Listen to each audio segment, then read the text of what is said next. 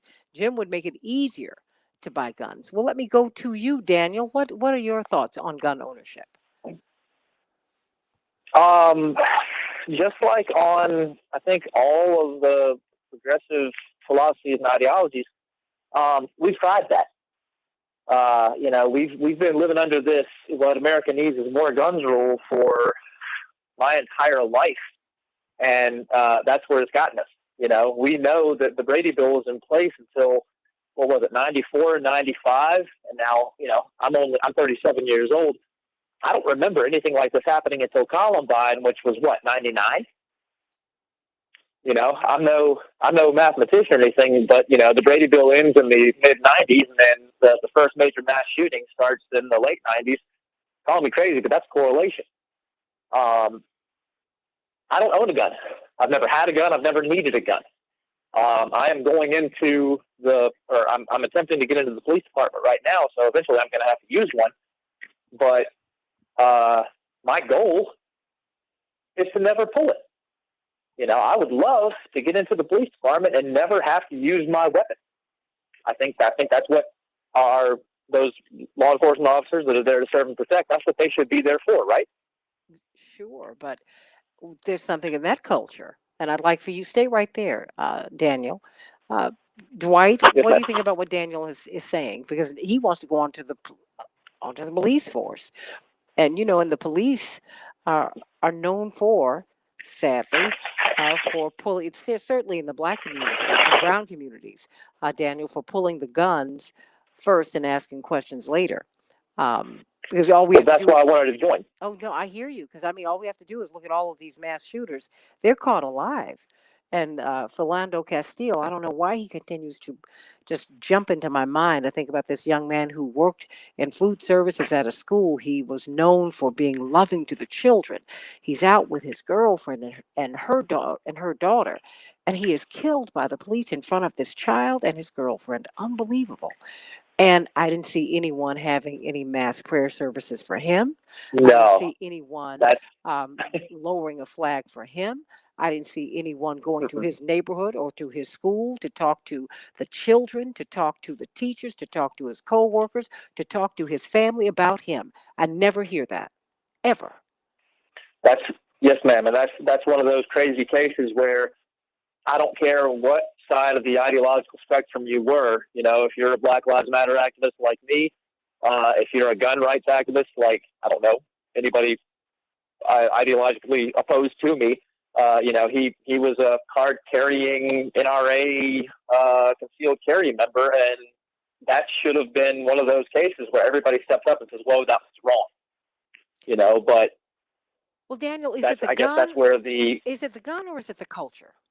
I mean, you tell me. I mean, because they say guns.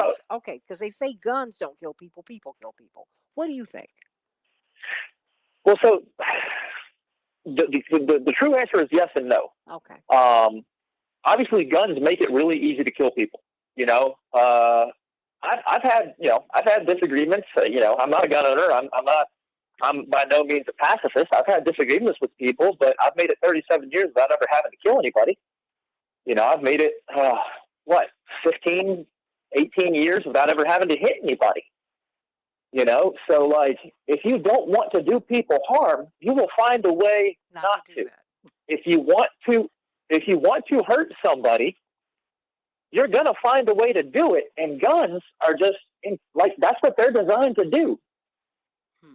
So this question of, well, there's a whole lot of shootings out there. What was the one? Wasn't there a school shooting in Oregon back in the day where there was a military guy in there, and they asked, why didn't you do anything about it? And he had the right answer. He had a smart answer. there's a shooting going on. And if cops come in and I'm the guy with the gun, they're going to think I'm the shooter. That's logical. So this whole good guy with the. I'm sorry. No. I was going to have Dwight McKee respond to what he's hearing from you. Okay. Well, he makes valid points. I think he makes some very valid points. But you also made a valid point. I was in the process of making one, Santita, is it always amazes me how we get shot for non-compliance, but these mass shooters always get a chance to stand trial.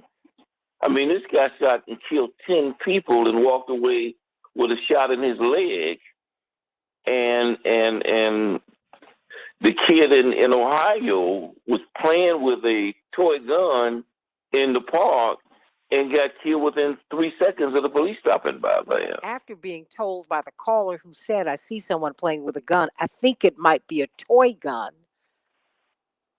They just killed Tamir Rice, killed this child. Yeah, I mean, you kill Philando Castile, you just kill this child. I mean, you just keep, not you, but we just keep, and we keep killing Black people. That's what we do. And people of color broadly, but Black people in particular. I mean, it's like we're target practice. Well, not for practice success. But if you white, you can be a mass murderer, a mass shooter. You can shoot 5, 10, 15 people, and they take you to get a hamburger. And that's why I say it's something in the culture that devalues some people over other people, and elevates violence as a means to an end, but not for everybody, because there is some constraints when it comes to how they arrest the rich, how they arrest the white. I mean, the congressman actually said last week that he was not concerned because it was white people riding. But had there been Black people riding, he'd have been more concerned. I mean, we have to look at how we transmit our values and our values for life and whose life and what life in this country. Let me go to some of these callers. Daniel, I want to thank you. And you know what? I'm going to pray for you. We're going to pray for you as you go on to the police force. Pray that you're safe. Pray that you're safe. Thank you. I appreciate that. Pray that you're safe as you seek to keep us safe. May God bless you. And keep in touch. Let us know how you're doing with that, okay? I want to know when you become a police officer. I want to know. All right. All right. Bless your heart. Because on their best day, on their highest and best day, they are public servants. But there's something in the culture that can help to pervert us all. Bless you, Daniel. Before we go to Pastor Yuri, let me go to Tanya. Tanya, what's on your mind today? Well, I have one simple statement to say. Your policies reflect your values as a nation. One. We have, it's just a parallel of all the things that we as a nation have failed to address. Misogyny, racism, the legacy and the violence of slavery, of disenfranchising Native peoples, the cause of Native peoples, and all of this, all of these things come together and create it just exacerbates this violence. You wonder why other nations in the free world that have access to guns don't use guns on this level. And it truly is. I do believe one of your panelists spoke to the fact that this is a cultural problem. It is a cultural and spiritual problem. And until we stop sidestepping the underlying issues, this is going to continue.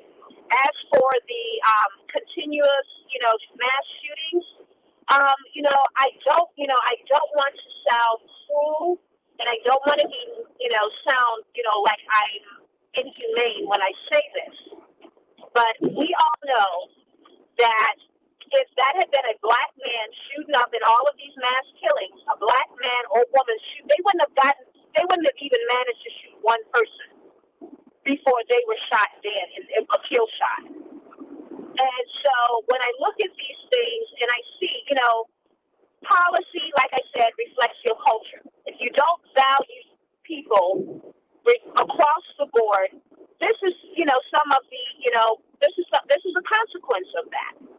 and it's, it's symptomatic of what's wrong with your culture and your society in general. So, that's my takeaway. And honestly, I truly believe we're going to have, unfortunately, I don't want to say it, but I just see the handwriting on the wall. They're not going to do anything. No one's going to have the political will to do anything until we have another mass shooting on the scale of Sandy Hook. It breaks my heart to say that, but I'm looking at it, and this is what I'm seeing.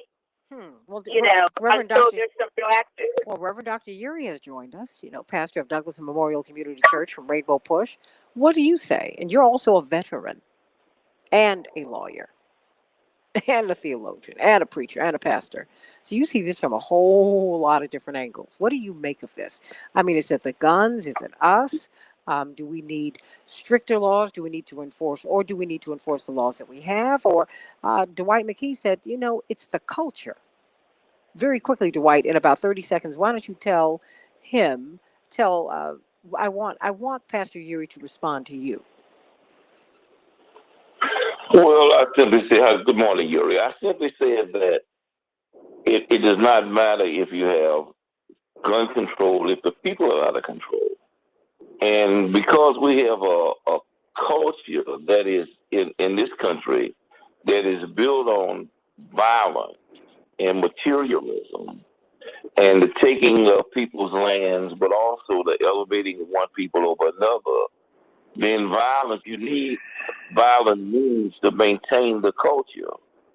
And so inherent in the culture is a certain oppression.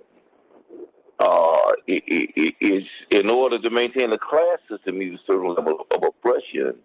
And then when you take it down to the fact that you have this material emphasis on material gain. It's in all of the videos, all of the movies. These kids see that they have no means to gain them because they're not educated in order to be able to, create legitimate means. And so they build on that violent culture by taking what they want, by hook or by crook, mostly by crook. Reverend Uri, what say you? What about these guns? Well, it's good morning, Santita. Good morning, Big Brother Dwight, to all of your listeners. You're right, Santita. I'm thinking about this from a number of angles. Let's kind of go back. When the basis of the establishment of your country has been by conquest and violence, internally you're worried about the same thing happening to you that you've done to someone else. So there's a certain need for you to kind of keep instability baked into the process. So that's one. The other thing is looking at the history of the Second Amendment, and at the time that it was written, who it was actually applied to and who it was not.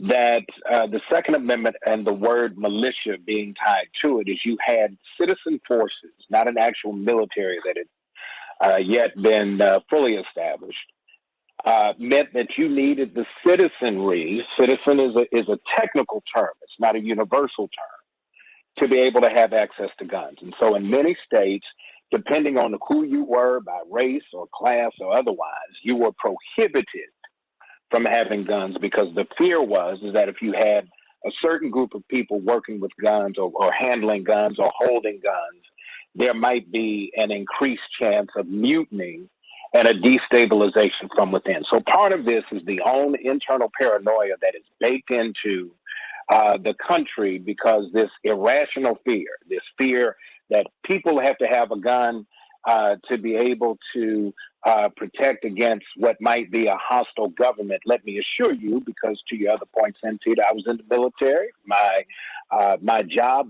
specialty was supply, particularly in supply and logistics. I handled the weapons. I am what you would call the armorer. Even then, I assure you that anything that you think you could have bought on the street would not be able to protect you from anything the military had at that time.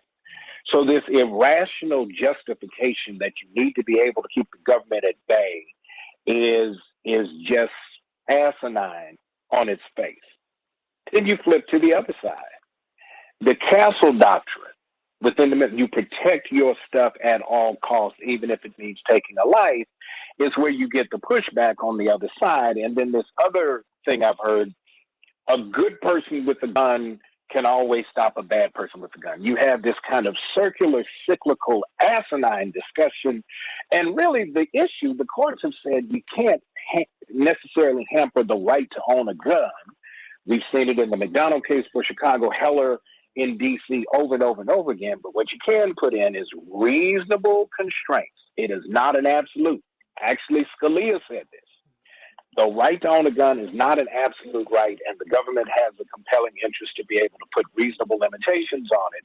What are those? This discussion is nothing more than about background checks and closing loopholes that are the prerequisite to getting the gun. Not to stop getting the gun, but to put the process of getting a gun into a framework that says there's a better opportunity to catch some of the folks who are otherwise disqualified from owning guns.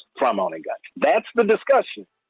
That's the issue. But yet we keep talking about it's an infringement on folks' right to own a gun. No, it is a reasonable constraint on the process of owning a gun that allows the government, which has a compelling interest, to make sure that folks who are otherwise disqualified by some defect, whatever that defect is, in quotes, from actually getting a gun. The reason they don't want to do that goes back to Big Brother Dwight, is that baked into this process is this irrational fear that what you know in your history that you've done to other communities, that if you don't somehow keep violence at the fore, the same thing's going to happen to you.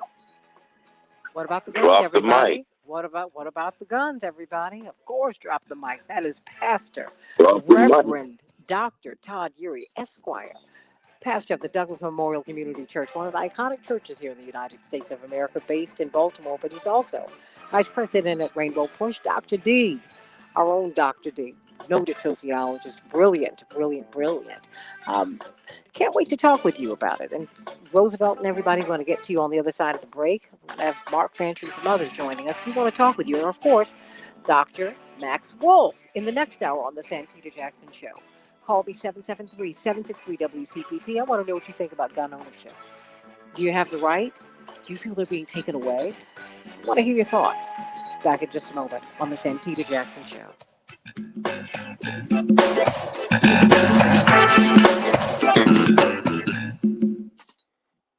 Thank you, Pastor Urey. Well, thank you. Got all my times discombobulated this morning. I'm like, all right, first hour, second hour, and then I looked at the phone and said, it's now. Don't worry about that. Don't worry about it. Don't worry about it. Don't worry about it. Dylan, let me know if you... Yeah, I'm calling Jackson right now, but we will see. Thank you. And then, of course, if you don't get him, go to Attorney Fancher, please. All right, everybody, let me know what you think, because a lot of people, I'm hearing anecdotally, a lot of people are getting guns. There is on the ground, there's a lot of unrest that, barely makes a discussion, in mainstream media for sure. But you hear a lot of anxiety. You hear about carjackings. You hear about in Chicago. A lot of people are reluctant to take the Dan Ryan because they say, they're shooting people, just randomly shooting people on the Dan Ryan as they're driving on one of the great expressways in the United States. There's a lot going on here, Dwight and Pastor Urey, that's promoting a lot of anxiety, and people are feeling that the only protection, or one of the protections that they have, is to have a gun, to own a gun. And I certainly want to speak about that on when we get to the other side of the break. What do you all think about that, Dwight? Well, Dr. D? Urey got a great handle on it. I like Urey has to say. I think Urey is right on point. Go ahead, Urey. Well, I mean, paranoia is contagious, right? And we also have to remember that the gun, the components of the gun, the ammunition, all that goes into the mechanism of a weapon is part of the economy they don't give away guns. You have to buy them, and you have to pay very often a pretty penny. So there are all kinds of interests tied to this need to have a gun. And so when the demand goes up, profits go up. If you look at the bottom line of U.S. headquartered manufacturers, many of them have, North American headquarters here, usually in states that have very lax gun laws in terms of how you can construct the guns based on capacity. So they use this paranoia that spreads from person to person, right? First of all, it started that somebody's going to break in my house, and you get this castle doctrine. And remember, stand your ground. First time we really heard of stand your ground was in the Trayvon Martin case. Remember, you have a vigilante rogue security officer who's just stalking this boy coming back from the convenience store. And because he has a gun, it gives him the mindset of being the aggressor, right? And then because in the midst of the confrontation, at some point, Trayvon defends himself, then it justifies his use of deadly force, right? Just let's just think about Attorney Fancher's here. I could not get Jack. Okay, no worries. You stalk this guy. Hold on. And then it happens. Hold on. I want to welcome, as we're talking, Mark Fancher to the show, Attorney Mark Fancher. Ooh, I'm just going to be able to sit back and just listen to you all talk. You all make my job so easy. Love it. Hello. Good morning. Attorney Fancher, you're on with Dwight McKee, Dr. D, and Reverend Dr. Todd Yeary, Esquire. He's got so many titles, I have to get them straight, get them right. And I know ecclesiastical titles eclipse all others, so I have to put that Reverend first. How about that? Huh? I appreciate that, but my mama didn't use none of them. She said son. Sometimes she said Todd, and if you didn't hear on either of those, she's gonna call you something else. So anyway, Wait. I got called a lot of the something else. So did we. Now I got a whole mountain of stories. You remember, of course, Congressman Cleo Fields, first black congressman out of Louisiana since Reconstruction. So he comes over to the house. And, you all, Mark, you don't know my mom, but my mom is a pistol. And so she had a lot of garbage that needed to go out. And she said, and Cleo was, he had on his suit and he said, okay, yes, ma'am. And Jessie said, look, this is Congressman Fields. Don't do that. She said, I don't care who he is. Get this garbage. She said, what? Oh, because first of all, he said, no, wrong thing. You don't do that with mom. He said, Mama. 2 minutes. No. She said, boy, get that garbage. And you get that garbage. So Cleo took off his jacket. He was like, man, come on, it's your mama. Let's get this. Take that trash out. Take that trash out. Now, she had known Cleo. She was not, but I think she was just so enraged she was blinded. She had known Cleo since Cleo was 21. Because Cleo was president of the student union at Southern University, and that's how he got involved in our campaign, which is how he became, I think, the youngest elected state representative in the country. Because after he ran our campaign in Baton Rouge on the campus, he ran for office himself. My mama did not care. She said, look, I told you, get out that garbage. And she said, now, I love you, son. But I'm not going to apologize to you. She said, when I say something, Congressman, child, you do it. Love her. Bless her heart. And love you all. I'm so glad you all are here. Reverend Dr. Yeary.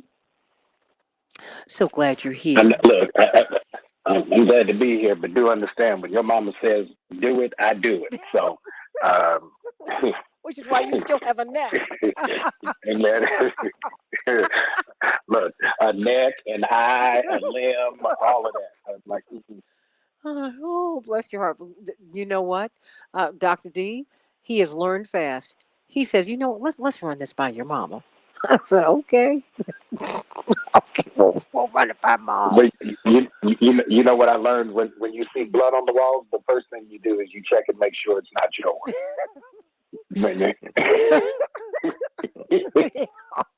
Y'all talking about my mom. I told mom, I said, we're giving you more fame frightening. Woman. Oh, but Once you learn the Mrs. J. This is the Yes. Santita. Sweetheart. Hey, everybody. Welcome to the Santita Jackson Show. It's Thursday, March 25th, 2021. Wow, it's almost spring and it's almost Friday. I'm Santita Jackson, coming to you from WCPT 820, the nation's largest progressive talk radio station at AM 950 Radio, the voice of progressive Minnesota, up in Minneapolis. Oh, Gary Hines, you know I love you from Sounds of Black. This is my sweetie. We're going to have a ball at AM 950 Radio. I'm going to give you all the date. It's going to be in April. And of course, I'm going to get dressed up. I know it's going to be virtual, but I just cannot wait. Look, I have to get dressed. Have to. Might buy some hair and put it on top of my head. All of that. Everybody. I'm Santita Jackson. We're talking about gun ownership. And we're going to be talking about that and why America is slipping in the eyes of the world in terms of being a democracy. Wow, we've been losing traction, losing ground. Can't wait to talk with Dr. Max Wolf about that. But right now, joining Reverend Dr. Todd Urey, Esquire, and Dr. D is attorney Mark Fancher as we're talking about gun ownership. I want you to call me or text me at 773-763-WCPT, 773-763-9278. And let's talk about this. Do you own a gun?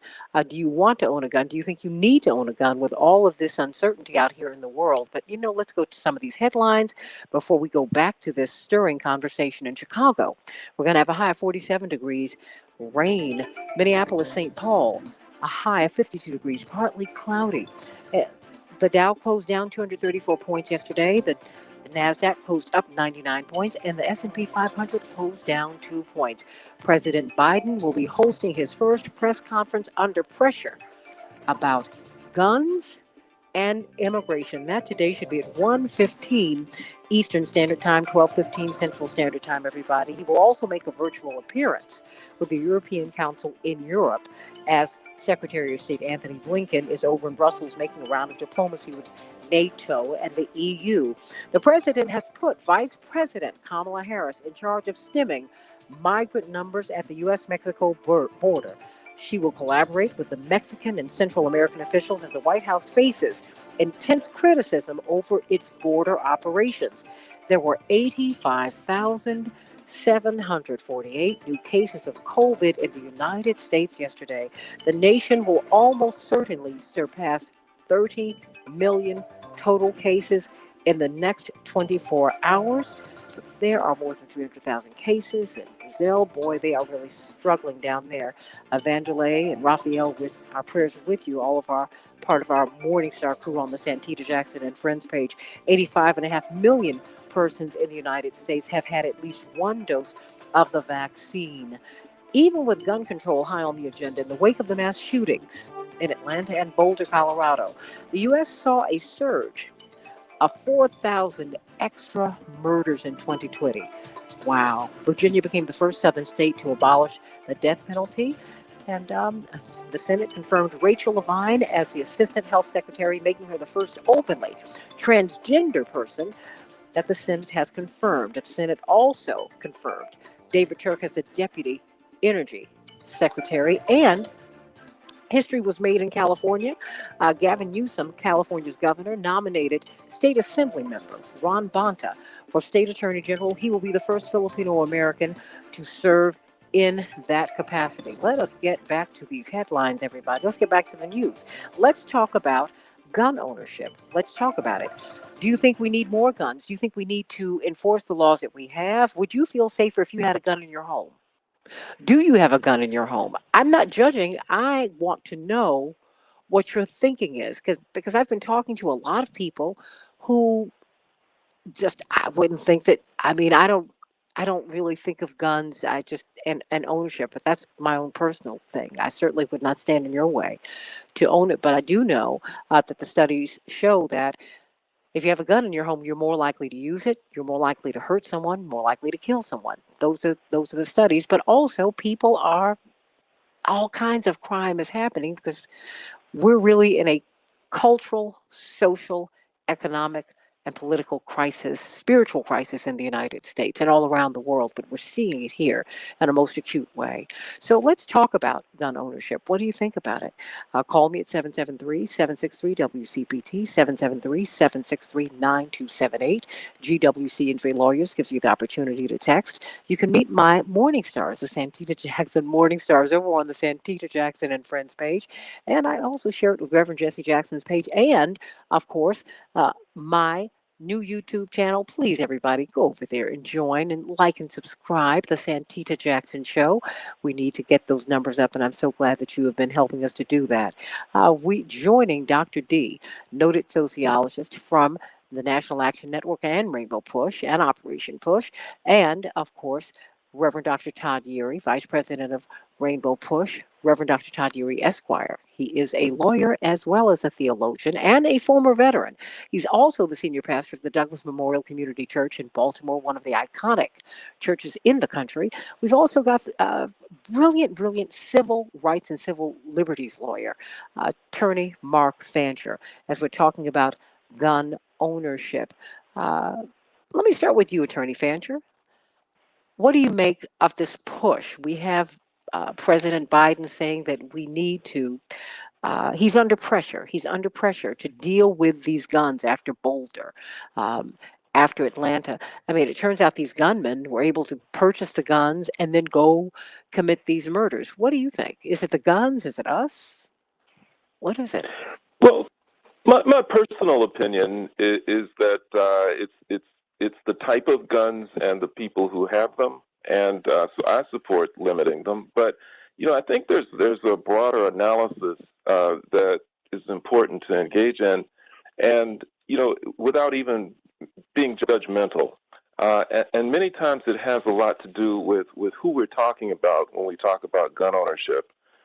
There are many black people in impoverished communities who own guns at record rates, who own lots of them, and a lot of times it's because they are desperately afraid of many people in their communities who've been driven crazy and desperate to desperation, and who are extremely frustrated by America and the conditions that they're forced to live in. And they begin to engage in the very destructive practice of preying upon their neighbors.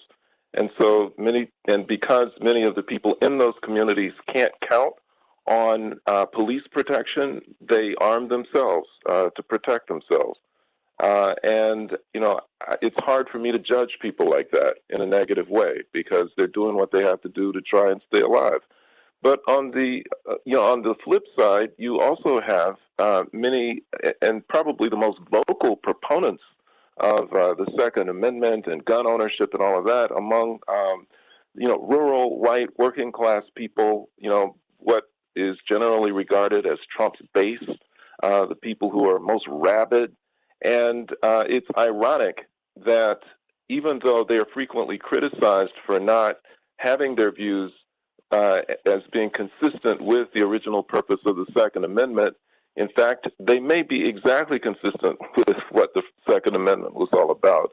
I mean, it was, the rhetoric, the story goes that the Second Amendment is in place to ensure that there is a militia, or that one can be raised in the event of attacks, and that the framers had in mind the British and the struggles that early U.S. was having with the British.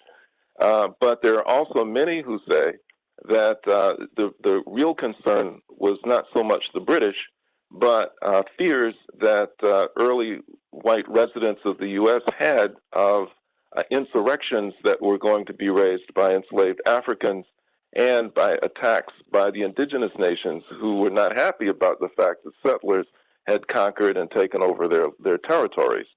So I think as to that latter concern, that remains part of the psychology of many many in white working class America. Somehow still within the recesses of their minds, and sometimes in the front of their minds, is a concern that there are going to be these rampaging hordes of black people who are going to come, raid their communities, raid their neighborhoods, enter their houses and attack them. And for that reason, they feel like they need to be armed to the teeth in order to prevent this coming race war because of these crazy enraged black people who are hell-bent on revenge for all the wrongs and injustices that they've suffered. That's part of the psychology, which is really cockeyed and off base, but I think a reality in terms of their thinking. And so they arm themselves with war in mind. It's not that they want rifles that they can use to go out and shoot deer with on the weekend. They want AR-15s. They want, assault rifles that they can use in, to fend off these rampaging hordes who are going to come and attack them. So this paranoia, which has no real basis in fact, drives many people to acquire these types of dangerous military weapons that they really don't need, that they have no practical use for, but which on some level makes them feel safe and makes them feel secure.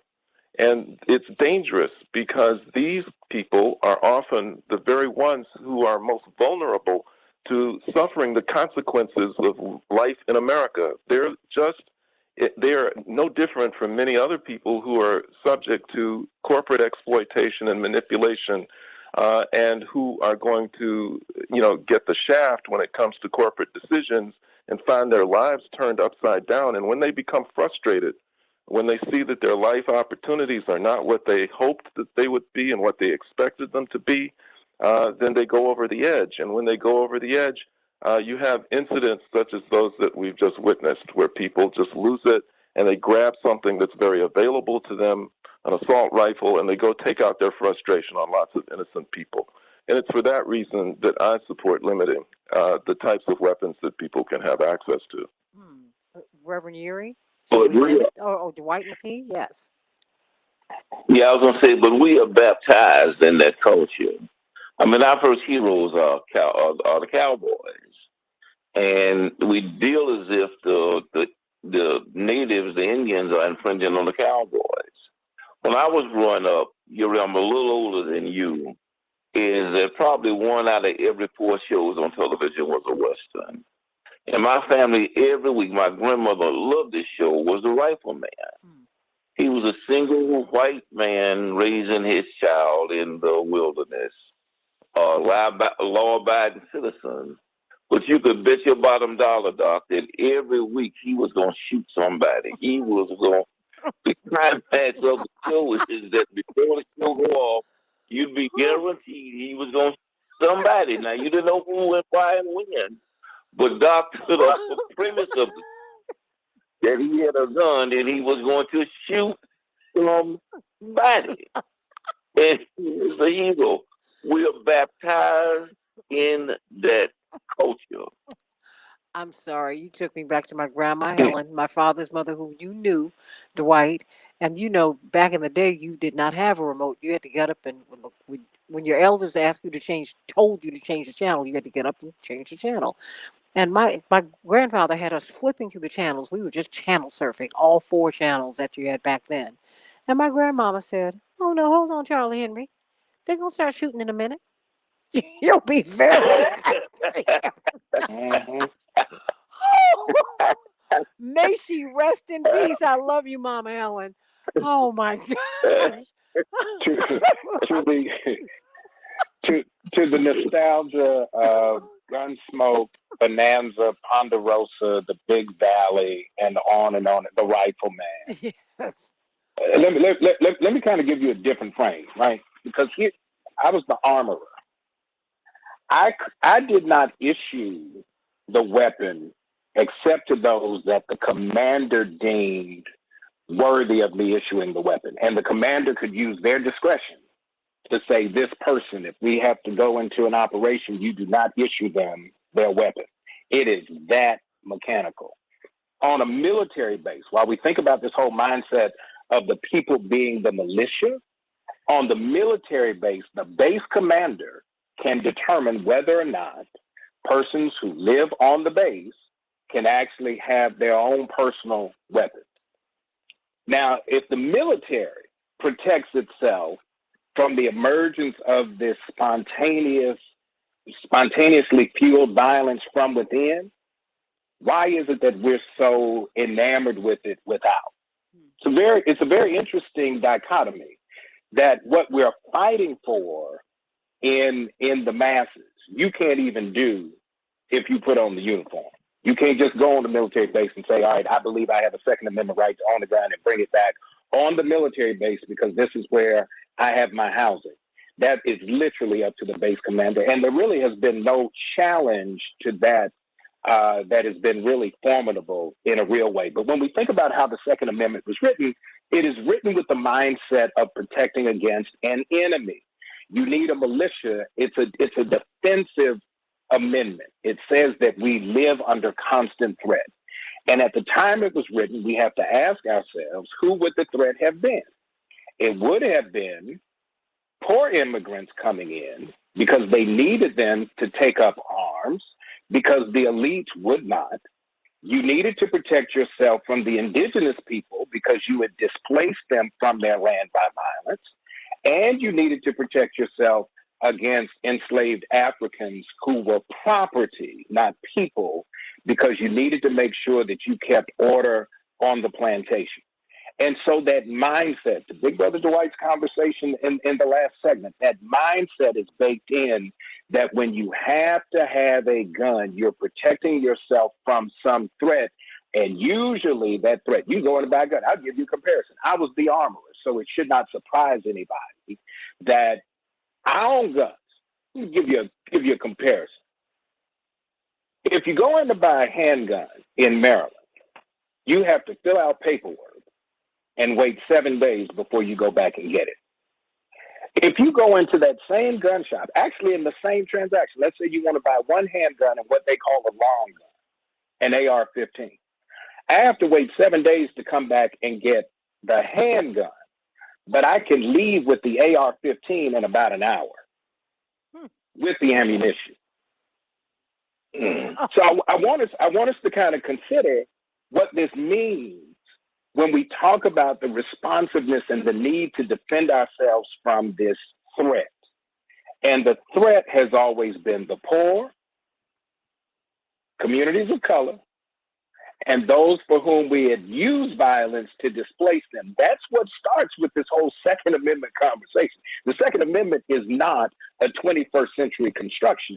It is an 18th century, early 19th century construction around what was going on at the time. And so when we think about what was going on at the time, there was a high level of paranoia that the country with whom we had a revolt might come back and try to take what they own back, right? And at the same time, we had to protect ourselves from those we were absolutely oppressing by right, because we needed to make sure that we kept order in the ranks. That's where policing comes from. Policing has a history of slave patrolling and property protection, depending on where you were above or below the Mason-Dixon line, what eventually became the Mason-Dixon line. So let's not get this thing twisted that somehow or other we've got to go into all these contortions to really kind of understand, oh my God, what's going on with the Second Amendment? People can't own guns. Boo! Everybody wasn't intended to own guns. That has only come up now because as a way to kind of perpetuate to what Attorney Fancher just talked about, the paranoia, he used that word again, that paranoia that is baked in now has to be fueled, because if you don't calm paranoia, paranoia acts out in ways that are unpredictable, and as we've seen episodically, in massively violent ways that take lots of lives. And remember, one of the most hostile mass shootings actually occurred in Fort Hood, Texas, on the base, which is why military people make sure that they limit the access to handguns, except when required to fulfill the mission of the organization. So I think we've got a lot of angles to look at, but 315 plus, you got one gun for every person in the country on the street, and that's not by the military or by the police. It's by random people who don't always know how to handle it, don't know how to de-escalate, don't know how to resolve problems, all kinds of stuff. It's a powder keg waiting to blow. Let's get some of these callers in. Mama D, what's on your mind? Hallelujah, greetings. Thanks for taking my call. Yes. Well, first of all, today, March 25th, is the 13th anniversary of the International Day of Remembrance of the Victims of Slavery and the Transatlantic Slave Trade, which was voted a crime against humanity and recommended reparations for descendants on September 4th, 2001. And the UN said that the world community needed to remember these victims of atrocities, and since 2008, they have been doing that. Now, when it comes to guns in America, it's one of the idol gods. We have the idol god greenback dollar and the idol god gunpowder. And the gun is how the West was won and how the property, especially slave property, was kept. The gun is mightier. That gun is what makes might right instead of right being right. And violence is glorified and marketed as entertainment. And my question is, did we have a gun control problem before the Black Panther Party picked up their guns and said we have a right to protect ourselves? Well, very quickly before we go to break, and before we, So Dr. Wolf, no, I need to because I want to get your question answered. So, Dwight, why don't you take that? Yeah, it was not a defined problem. It was not. They made it a priority to disarm Panthers out of the fear Yuri talked about a minute ago, and Lamar, out of a fear that the Panthers, if they had the guns, that they would do to people in charge what the people in charge had done to their ancestors. And so when the Panthers went into the uh, legislative in California, in practicing their First Amendment rights, the FBI declared war on them because they saw it as insurrection. Whereas, 30 years later, 40 years later, when the militia went into Michigan, armed in the teeth, they were just exercising their First Amendment rights. So it's not just a matter of having guns. It's who have the guns and who has the power to decide what guns are legitimate and what guns are not legitimate. Dwight McKee, brilliant sociologist, brilliant civil rights lawyer and civil liberties lawyer, attorney Mark Fancher, and Reverend Dr. Todd Urey, Esquire, pastor of the Douglas Memorial Community Church in Baltimore, vice president of Rainbow Push. I want to thank you all for being with us today. I'm going to carry over this conversation. I'm going to pick everything up. I want to thank you all for being with me, and I'm going to talk to Dr. Max Wolf about this and the fact that, wow, America is sinking in the polls of ranked much lower in the rankings of world democracies. Is there a tie between all of this? And, Chaparral and Tanya, you called back, Tanya, and Roosevelt. We're going to talk on the Santita Jackson Show. Back in just a few minutes.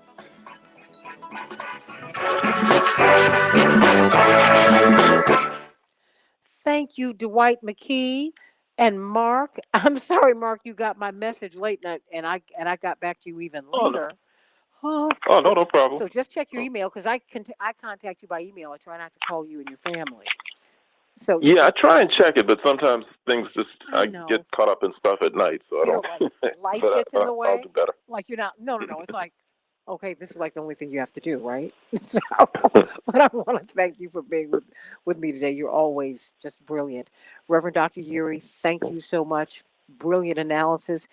Dwight McKee. Brilliant. And you all just give us so much to think about. And that's what's so wonderful. And I just want to thank you all for being with us today. God bless you. No problem. Glad to do it. And I'm taking the trash out, Santita. That's all I got. And I'm going to let my mom know. I'm going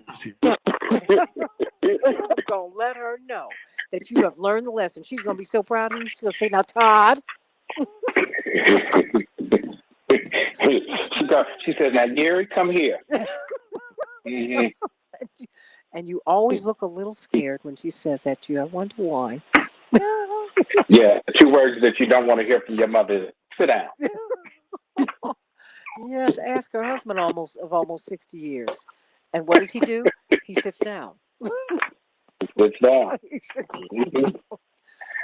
Oh, ladies, you have the power. Trust and believe. Yes, you do. So thank you, Todd, and thank you, Dwight, and thank you, Mark. Blessings to you. Dr. Max, thank you. Blessings. We'll see you soon. Thank you so much. Max Wolf, how are you? Good morning. Thanks for having me. No, always, Dr. Wolf. We've got some callers who are carrying over from the last segment, but I know I don't have to worry about you. You can handle anything. Let's not put that to the test, but sure, that's a kind spirit.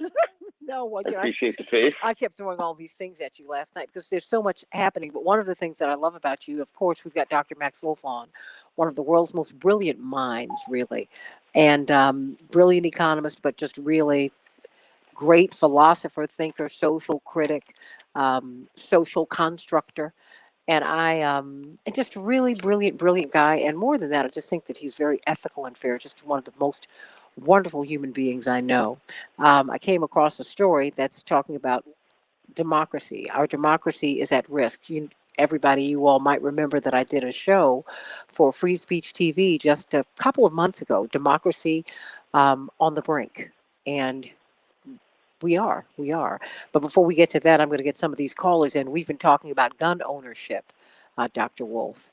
And a lot of people have a lot of thoughts about that. Particularly, here in Chicago, I was going out to lunch with one of my best friends, my oldest friend in the world, Claudette. And this was about 2-3 weeks ago. And I conferenced my brother Jonathan in because we all grew up together. And he said, okay, so where are you all going? Well, we're going to go downtown. We're going to go have lunch. Blah, blah, blah. And he said, do not take the Dan Ryan. I said, okay, which is like a really huge expressway here. Because they're shooting. They're using people in their cars as target practice. We are having massive carjackings here. It's massive. You're seeing a lot. And then, of course, we've seen the sharp uptick in murders in the past year. 4,000 more murders in the United States. So there's a lot going on. But I have several callers who would like to weigh in, and then I'd like to move on to that topic, if you don't mind. And I'd love for you to respond to them, okay? Sure, thank you. No, thank you. But how are you this morning? Good enough. And how's that beautiful baby of yours? God knows what she's doing in the next room, but hopefully we'll survive.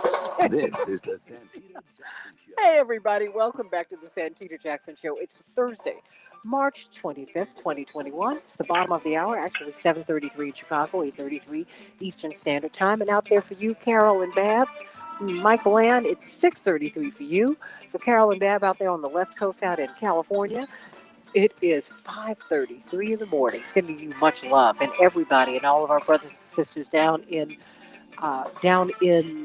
Brazil who are listening to us today, and our Minneapolis St. Paul family. I'm so grateful for all of you, and just people from Florida and Pennsylvania and Atlanta and just all around the country. And I'm so grateful to you. Please go to the Santita Jackson Show YouTube channel and like and subscribe. It's new, and I'm just so glad that you all have been liking and subscribing and looking over there, viewing from over there. So Stanley Davis, you've got your marching orders. You and Lorraine, get everybody to head on over. You too, Andre, sending you much love.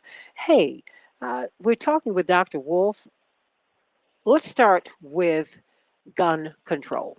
The president is calling for that in light of what happened in Boulder, in light of what happened in Atlanta. I mean, of course, we've barely caught our breath with the murders in Atlanta, and now we've got Boulder. And it just seems that it happens a lot, these mass shootings, and then we see 4,000 more murders last year when we were all locked down and locked in.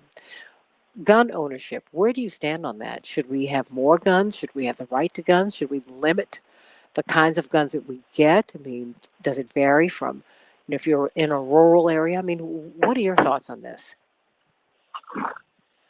I mean, I believe in utero firearms. I'm working hard to promote the design and development so that we can arm America's fetuses. You are just terrible. It's a terrible oversight that when you're a fetus, the constitutional right to bear arms, even inside the uterus, is often abridged by the nanny state here and the war against guns. Are you serious? No, I'm not. So look, I think we have a problem with the gun debate because there's the social side of gun ownership and control and the individual side of gun ownership and control, and they don't fit together, those pieces, so well, right? So I think, first of all, if you're in a rural area and or you're hunting to feed your family, that's an exemption. I would mention, however, that if you're hunting with an automatic rifle or a pistol to feed your family, perhaps we could help you with some advice, since those are not weapons that work for that purpose very well. But yeah, look, having a gun in the country is kind of an important, necessary tool to function in a rural area for a lot of reasons. Also, a lot of individuals go out and buy guns. And I wouldn't want to vilify gun owners, lawful gun owners. There's a lot of lawful gun owners who are stand-up citizens who are doing it for a very compelling set of reasons, right? Because it's what we call in economics a little bit of the tragedy of the commons. If you look different than the other families on the block, or they're not too happy to see you in the morning on your way to work, and you also have reason to believe, possibly quite accurately, that they're all kind of armed to the teeth, it is hard to ask you to not do the same, right? I do understand that on a personal level. On the social level, guns don't kill people, but people without guns do a lot less shooting, right? So, I mean, I think there's probably a way to bifurcate the debate into the social implications and decision making about a social policy around guns versus an individual policy around guns. And they don't reconcile all that well. So a lot of the disagreements really come from people who are trying to look at the social level where the costs seem to outweigh the benefits by an enormous amount, right? And then people looking on the individual level to say, hey, for me, or my family, or my friends, or my community, or myself, in the circumstance I find myself, does it make sense to have a gun? And you can reasonably come to a diametrically opposed opinions if you ask those two different questions. And somehow as a society, we haven't been willing to get over that gap. So the people who look just at the social policy tend to ignore the individual motivations and reasonableness of plenty of gun owners. And the people who look just at the individual sort of calculus around their own gun ownership tend to ignore the merits of a very important and reasonable argument pushed by people who make the social argument. And so we're kind of stuck in our corners in a dark room yelling at each other. Let me go to you, Roosevelt. Roosevelt, what's on your mind today? Good morning, Santita. Good Thank morning. you for taking my call. Good morning, Pat. Good morning, panel. How y'all doing? I want to bring something that is rarely talked about, especially when it comes down to guns in the United States. At one time, our government banned submachine guns. You remember the days of, well, I know you don't, and I don't, it's before our days, but in the 30s, submachine guns were banned by President Roosevelt. Why? Because they were innocent people being killed in the streets. Well, imagine the same thing that had happened in the 30s is happening in Mexico. A lot of things have been said by the Republican Party as far as the crisis at the border, but the crisis that's not talked about is the number of guns. This country illegally, people in this country illegally take to Mexico. The gun of choice, the latest one, is sniper rifles. All the weapons you guys talked about, Mexico's got them. Who's buying these guns? The cartels. So we are doing a disservice to our youth, to the U.S., because we're arming the cartels. They have people that they kill innocently in the streets. 30,000 people were killed last year. The United States has 40,000, and we are a population of 300 million. So let's analyze what is going on. There's a lot of illegal guns flowing into Mexico. These guns are being bought by people that are killers. Same thing that happened in the 30s. And in my opinion, these guns, assault, AR-15s, and now sniper rifles. Who's buying sniper rifles in Mexico? Ask yourself that question. So, there is a direct correlation between the number of assault weapons and the number of people being killed, innocent people.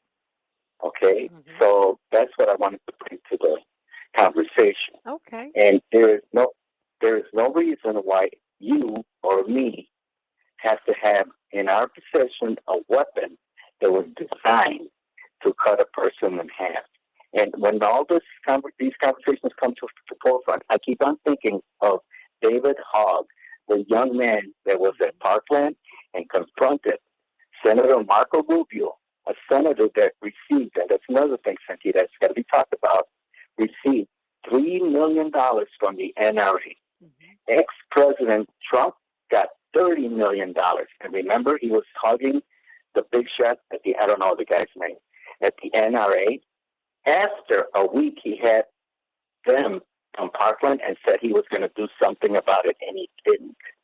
So this love of guns, especially assault rifles, is ridiculous in this country. It's out of control. And more innocent people are going to get killed. That's all I have to say, Santita. And thank you for taking my... Of course, no. Thank you for making your brilliant point. Chaparral, what's on your mind? Thank you so much for taking my call. Thanks so much for taking my call, Santita. And I, everybody knows my story that my son was murdered. So I'm in this position of, do I support gun control or don't I? And so I've always had this internal debate about it because of what happened to my son. But I tell you, once I started to actually look at it, because I feel as Black people in America, we have so many oppositions against us. We have Black on Black crime, white on Black crime, everybody coming at us as Black people to destroy us. We have to worry about police killing us. And so for the first time in my life, I'm actually considering purchasing a gun. For the first time. I actually applied for my FOIA card for the first time. And it was, I don't even know if I'm more scared of the police, if I'm getting the protection because of police, or random people who like killed my son. So we have this, and I'm a spiritual person too. I always believe that God protects me at all costs. And so I'm in this spiritual and realistic conflict with myself because I don't even think I could actually pull the trigger. But then I think about it and I reflect what happened to my son. Well, what if he had a gun on him? Will he still be here? And so a lot of Americans are debating this point. And I have decided for myself that I'm going to go through with it and purchase a gun to protect myself from any harm that may come my way, whether it be community violence or police violence. But this is the reality that many African Americans are facing because we're getting hit from all sides. We're getting hit from all sides. Now, I don't necessarily believe that we need, AR-15s, the AR-4, I don't even know what they're called, but AR-14s, whatever they are. I don't think we need assault rifles. But means of protection, I think that everybody has to bear arms. Well, I want you to stay right there, Chaparral, because Dr. Wolf, she speaks to something that you and I have talked about very briefly. America has fallen to a new low in global rankings on civil liberties and political rights and civil rights. I mean, now, according to this Freedom House ranking, we've had an 11-point drop. I mean, and Chaparral is speaking to that, to feeling unsafe, to feeling that she has less access to her rights, political rights, civil liberties, all of that. And it's made this lack of safety makes her want to buy a gun. That's what I mean. On an individual level, it's understandable. It is also worth mentioning that statistically, she becomes less safe and more likely to die of gun violence when she purchases the gun. Almost certainly, right? Now, individually, that may not be true. Obviously, I'm neither asking her to disclose, nor do I know her individual personal circumstances, which she has to factor. I'm sure, no doubt, a smart woman who knows those well, and I can't claim to know them at all. That being said, to me, this is all the same. This is income inequality, this is loss of faith in the government, and this is the inability of the government to protect you, right? So it's a little bit like the vaccine disaster that seems to be shaping up on the heels of the COVID problems, which is if you don't feel like you have a responsible and responsive governing authority, then you start going law of the jungle, right, in all kinds of ways, or Lord of the Flies. And so if you don't think the protective apparatus of the state, the police, the courts, etc., will be able to even enforce your bare minimum ability to be personally safe in yourself, your family, your property, then you start to contemplate things that might be good for you, but are socially bad. More guns in that neighborhood, socially bad, right? If you look at the statistics, by the way, of what you attain, especially as an African American confronting a police officer with a firearm, you're infinitely more likely to be killed or shot, right? And to be fair, I don't know if that's I think that's true kind of broadly, so it's true across the racial and demographics, but certainly particularly true for African Americans, right? And there have been multiple cases of lawful gun owners, black lawful gun owners, who have responsibly disclosed the possession of a firearm and then been summarily shot despite the lack of aggression, right? So look, I think I understand the personal feelings. I can't tell anyone else their own personal calculus, right? But I think statistically, we know you're less safe, as are the other folks in your home. In most cases, not all, but most cases, if you add a firearm to the mix. And to me, the sad thing is this is all social decline. I can't trust the police. I can't trust my neighbors. I have to be ready to take lethal force against strangers because they may be contemplating or planning or willing to undertake, some sort of force action against me or my property or my family. I'm not saying that's not a reality for some people. It certainly is. It's just when we can't solve social problems as social problems and we leave individuals to try to solve social problems as individuals, what follows is usually terrible. So, what is this global survey saying about us right now? Because we're feeling that it seems that Americans are feeling more vulnerable, and the world is looking at us as being more vulnerable, particularly in light of what happened January 6th. What does it say that we're sinking to a new low in terms of rankings against the world's other democracies? So I think you're referring to the Freedom House thing. Absolutely. Yeah, look, obviously, most Americans don't think of themselves as less democratic than, say, Mongolia, but the report suggests we might be, which is, humbling, I think, which is not to pick on Mongolia. But Argentina. Look, yes, Argentina, a bunch of states, but my point being that you can try to get a gun and shoot your way out of it, right? The same way you can try to hide in your house. And avoid trouble that way too, which is often done, right? But the truth is, these are social problems and they require social solutions.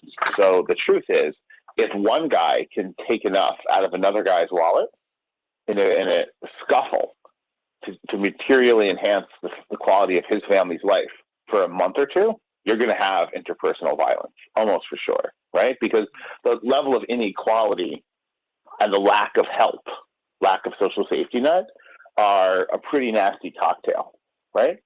But to me, the more interesting social idea is how to fix it, right? If you have a situation of endemic crime, let's try to figure out the roots of it and let's try to address those while also holding people responsible. So I don't think it's either or, right?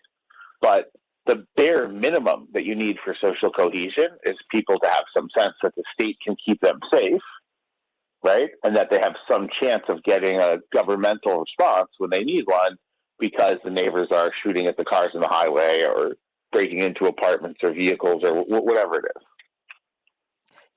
But it just seems that we're in a really precarious place, and a lot of things are on the table right now. You and I talked about diversity last week, and that's something that and really an inclusion more than that, which is something that you've been working on, just really working to include people. Do you think that would help to mitigate some of this? I mean, it seems that we're trying to lurch toward. But it's slow. It's slow.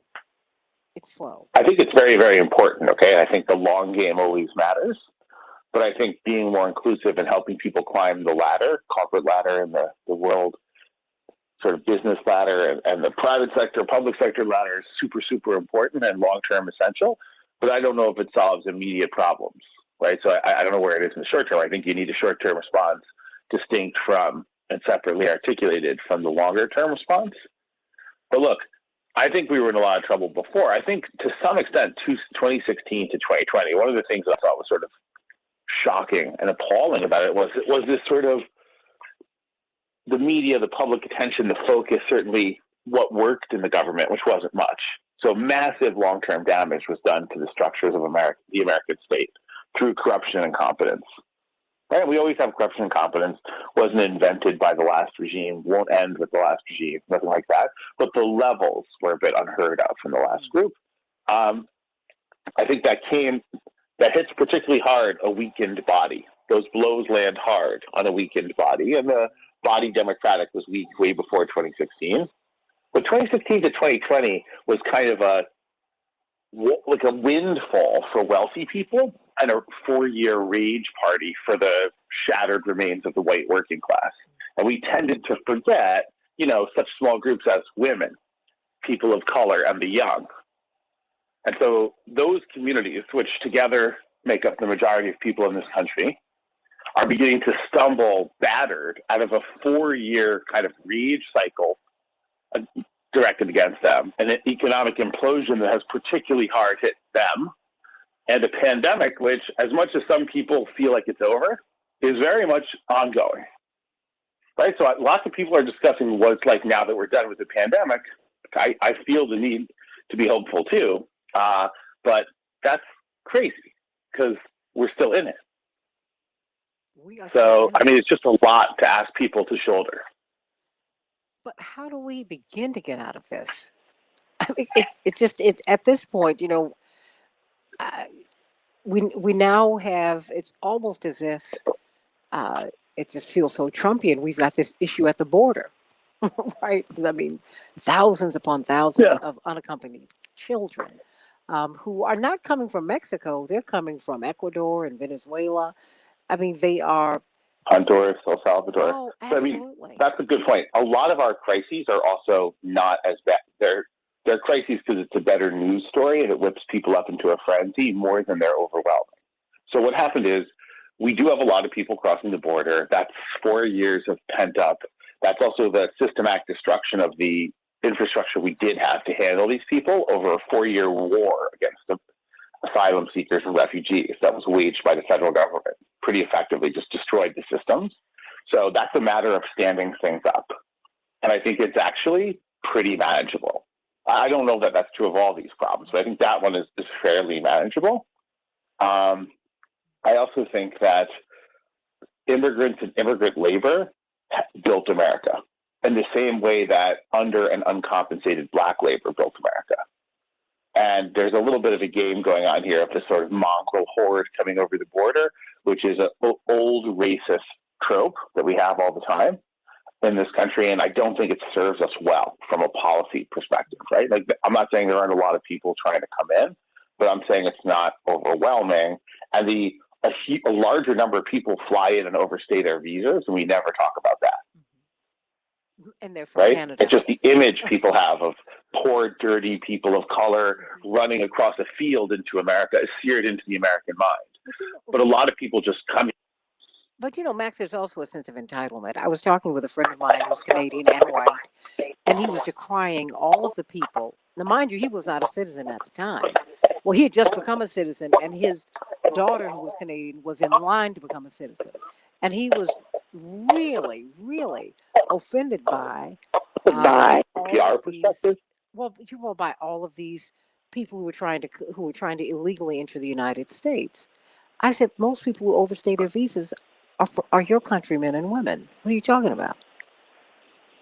I mean, there's still a sense. But a lot of people overstay their visas. Yeah, but I'm just saying the most who do it are Canadian. I mean, and there's still this sense that America belongs to cold terror, you mean?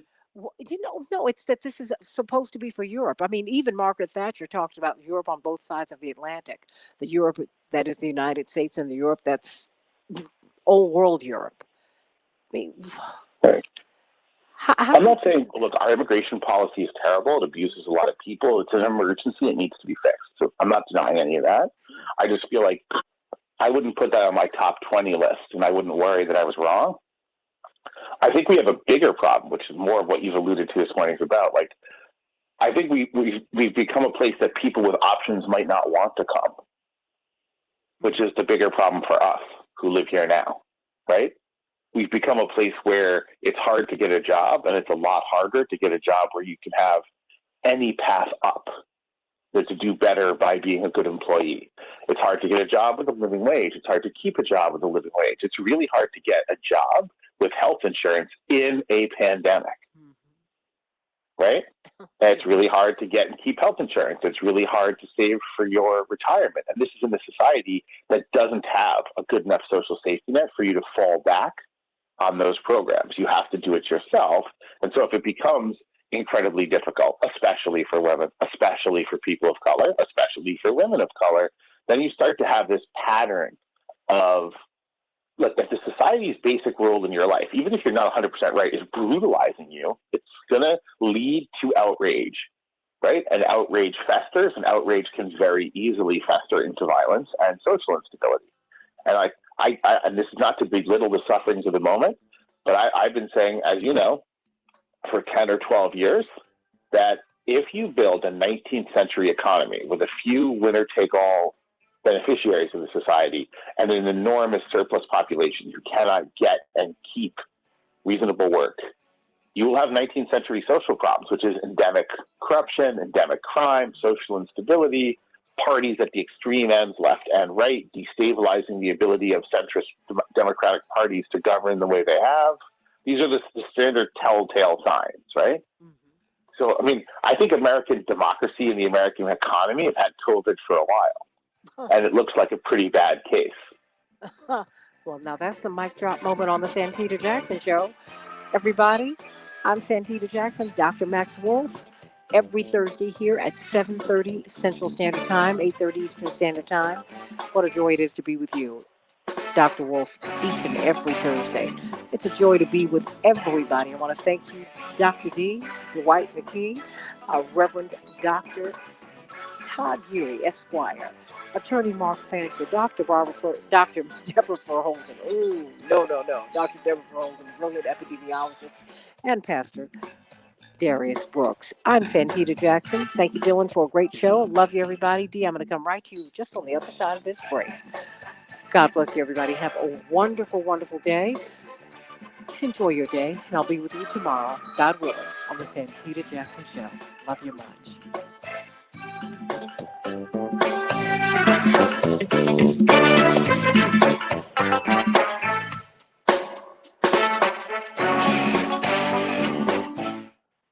Happy anniversary, Hannah. I'm down. Okay. Happy anniversary, Hannah. I'm just looking at this message. I'm trying to keep up with everything. Are you still there, Max Wolf, Dr. Wolf? Yes, happy anniversary, Hannah. You are so sweet. Isn't he the sweetest? I just want to bring on. Is D still there? Dylan? No, D dropped. Oh, the only one that's left is Wolf and McKee, I believe. Oh, Dwight McKee? Well, let me speak with Dwight. Let's speak with Dwight McKee before we go. Hello. Oh, Dwight McKee. Brilliant. And you are on with the brilliant. Isn't he brilliant? And in fact, he wanted to share that with you, Dr. Wolf. He said he's Nobel Prize territory. I said, there you go. Well, there you go. You should tell the committee. No, I very much appreciate I'm not holding my breath, sir. Don't worry, but I appreciate the vote of confidence. And good morning. Probably my most Nobel-worthy comment of the day, in the eyes of the Economics Committee, would be the happy anniversary to Hannah. I think it'd be all downhill from there for my candidacy. That's probably the one I could get away with. You can't pay any attention to him, Dwight. Just don't. Don't pay attention. You like my in utero arming policy? Oh I thought you'd gosh, like that. I thought I was gonna fall out. And well, I'll say something to you when we get off the air because I don't want you to get into trouble. So I just no.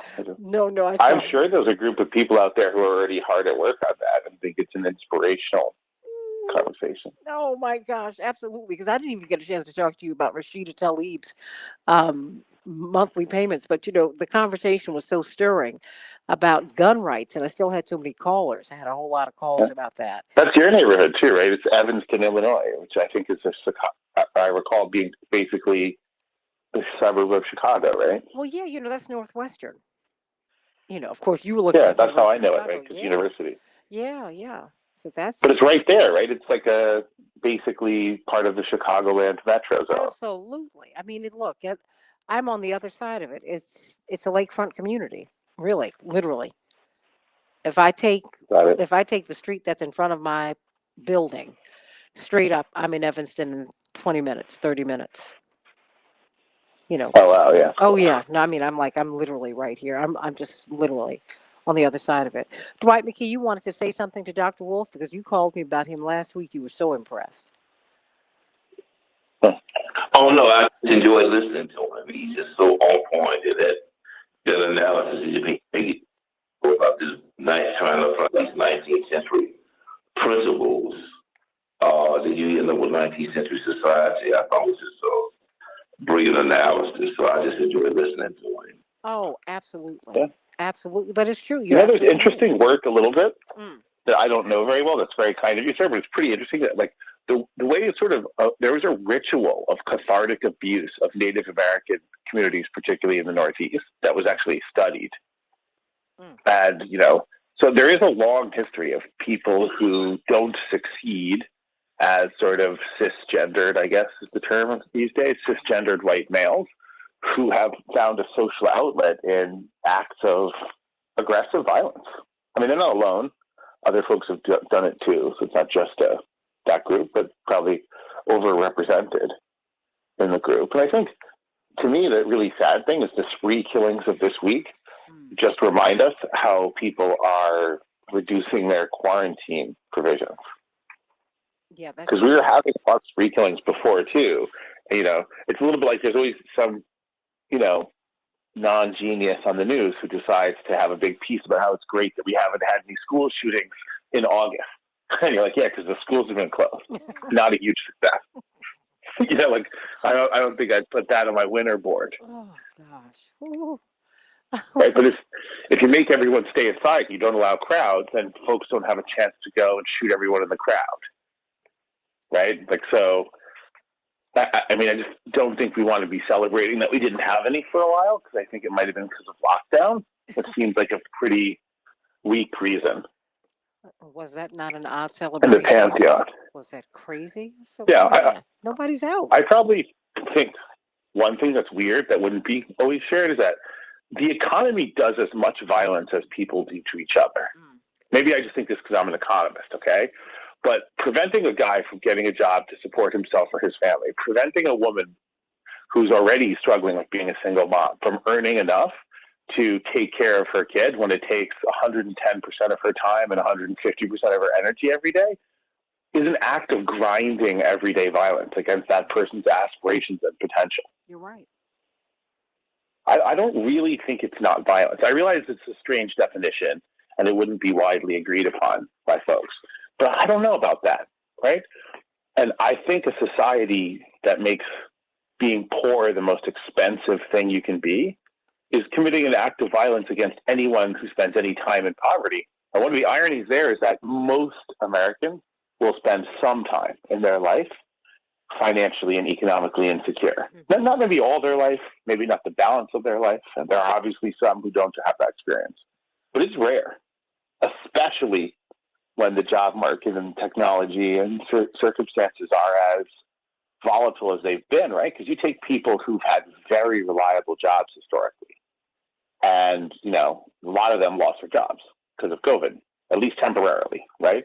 Or were furloughed. And even if they got, and that's the part about the violence I don't think people understand, even if you got 70% of your salary or all of it, you were waiting to see if you got sick, if you died, and if you got fired, locked in your house for the balance of a year. Right? Like if you did that to someone else, we would rightly call it kidnap and torture. Absolutely. Absolutely. Dwight, what your response? Because I think that's violence. Dwight? Oh, no, I totally agree with that, and I agree with the notion of society induced violence. Then when you confound that with turning violence into an entertainment outlet, where you have these kids raised on these video games. I mean, the major video games these kids are raised on is carjacking videos. And then we wonder why oh yeah, that's the major video that these kids are raised Grand on. Theft Auto franchise, I think, might be what he's referring to. Might be what you're referring to, sir. What's the name of it? Yeah, Grand Theft Auto. I believe it's called Grand Theft Auto or GTA, maybe they call it, but I believe that stands for Grand Theft Auto. Yeah, Grand Theft Auto. And so then we wonder why these kids at 15, 16, and 17 hijack cars. Well, they've been raised that to believe that's part of their birthright, part of the culture, really the part of their rites of passage. And they watch these videos all day long, over and over and over again. And so they become desensitized to the inherent violence, but also think that it is part of their right, again, of passage to hijack the car, and that's the way that they make a living. The same thing is, these entertainment, these other video games, and these movies that we see. So when you take all of that and turn that into an entertainment component, then you can't be shocked that this country is the most violent country in the world. And one of the reasons that we fight against the other countries in the world is, particularly the Muslim countries, is because they refuse to export that culture. These are cultural wars internationally because they see what that level of lasciviousness has done to American culture, and they refuse to participate and would not allow, Facebook, would not allow Sony, would not allow these companies to come in their countries and pollute the culture of these kids. Yeah, I think it's also hard to get attention as a young man, particularly of any color, but probably particularly a young man of culture. Of color, you're probably going to either have to make it as an athlete, some kind of culture star, right? Or you'll only be respected or paid attention to if you commit acts of violence. If you give people very few options that don't involve violence, they'll take an option that involves violence. I feel like people order off the menu. We always like to pretend it's a kind of some sort of bizarre personal choice. But if a lot of people make the choice, it's not just a personal choice. And people order off the menu, right? So if you don't want handgun death to be common, maybe take it off the menu. There's no low-income neighborhood in America in which it's harder to get a gun than it is to get mental health care. It's more socially respectable, economically viable, and readily available to get a gun than it is to get mental health. Right? So people order off the menu. Absolutely. So a lot of the game is changing the menu. The best solution for gun violence that I've heard was from Chris Rock. Chris Rock said we should give guns away for free, but charge $200 a bullet. That is Oh my goodness! Why am I with these guys today? Yeah, that might be. I think they're pretty easy to make. I mean, I think the American guns and ammunition have been sold out for 6 months, by the way. I've heard this, that all the sort of gun stores and even ammunition has been hard to get in stock. Wow. So that means, but when people are really rattled, they go to a place of comfort, which is often irrational. I realize that sounds wonky, but we all know this, right? Like, if the police are looking for you, they post up at your mom's house and your girlfriend's house. And 8 times out of 9, they'll see you within a couple hours. Oh, wow. Right? I could probably guess where you're hiding out by just looking at who you call the most often on your cell phone. People go to what comforts them when they're scared, right? Even if it's irrational, right? So if you're running from the cops, going to your mom's house, probably not the most deep out of the box thinking. But it's probably a place of comfort for you, so you do it, right? That's true. But I think people do that economically too, right? So when they're scared of the virus, reasonably enough, I'm scared of the virus too, they buy a gun, right? Oh, yes. And I think, unfortunately, sometimes when people see that communities, that are usually marginalized or mistreated, including communities of color, are trying to demand better, they get scared. And then it becomes very easy for demagogic political groups to snare them, particularly if they're living online, which gives kind of crazy opinions and easier, whatever those opinions are, to slip under the radar and get in, right? Because they kind of come in under the radar to people who are isolated and alone. And if you spent the last year terrified of getting sick and dying, terrified of losing your job, terrified of losing your medical insurance, and drinking a lot, taking a lot of psych meds, perhaps beyond what's prescribed to you, and watching a lot of action movies and hardcore pornography, which the statistics suggest was a lot of what a lot of younger and unattached males did with the pandemic, playing those video games, and might not be a cocktail for optimum mental health. Oh. I just don't, I'm wondering how many of us really understand that. Because I see the mainstream. You can do the statistics, by the way. Yeah, you can see what people are streaming. That's how we guess that stuff usually. Really? Well, you know what? The culture is... Yeah, just like we know that America has a hilarious at-work crisis, which I'm sure has gotten worse to become an at-home crisis, of the bandwidth in corporate Wi-Fi systems being dominated by YouTube and Netflix during working hours. Oh, wow. And it's possible you're watching Netflix for work or something on YouTube for work. I guess it's possible, but it seems a bit unlikely. Well, what is the remedy?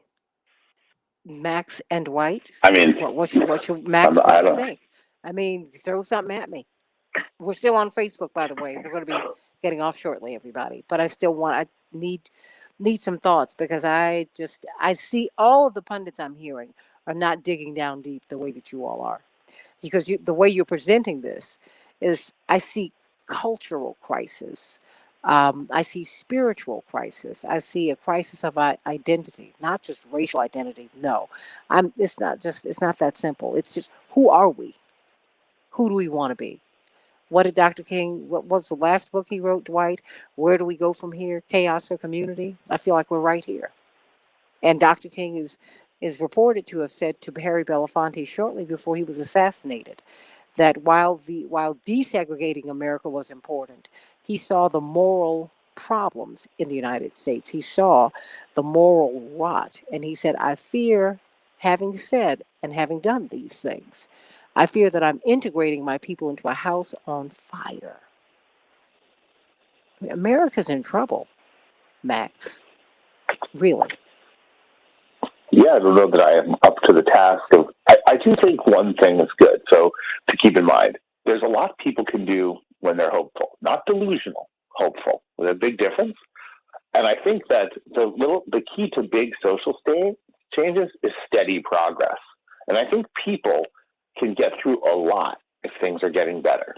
And they can't get through much if things are not getting better. Right? So I think direction matters a lot. Momentum matters a lot, right? And I do think that there's some things that are going well. If you look at attitudes and social engagement among younger folks, sort of Gen Z and the younger millennials, it is encouraging, okay? Mm-hmm. And I do think that the trends around opinions and awareness and engagement on a number of issues are kind of good. And I sort of feel like this moment is full of toxicity because we've decided to lance a few of our social boils, which is pretty gross and horrible, but it is kind of how you drain out what's bad and begin to regrow and rebuild. And so to stay hopeful, I think there's a reason to try to focus there, and I don't think it requires you to be delusional, although it does require you to be optimistic, and a lot about the world today does make that challenging. Dwight McKee? Well, Jesus said you need to be born again. I mean, what he's saying is that you have to have hope. a whole transposition of your personality, your values, your goals, your morals, those things that make you fully civilized and fully human. And that you have to love your neighbors yourself. I mean, it's very, very, very basic. Is that if you don't love your neighbors as yourself, if you don't put values on your neighbor, if you don't see the God in your neighbor, then you are subjected to impose your will. Because now you on the throne. You're subject to impose order from your point of view, independent of how they operate and how they live. And so you become the strong becomes dominant and the weak becomes subservient. It really is a law of nature that the strong survive and the weak, don't without the help of the strong. And so unless the strong has a will to help and to serve and to consider the dilemmas of the weak, then the strong will just prevail and dominate, and the weak will just suffer and be with you always. The poor be with you always, just as the book says. So it really is a matter of people becoming better people and different people. You have to be born again.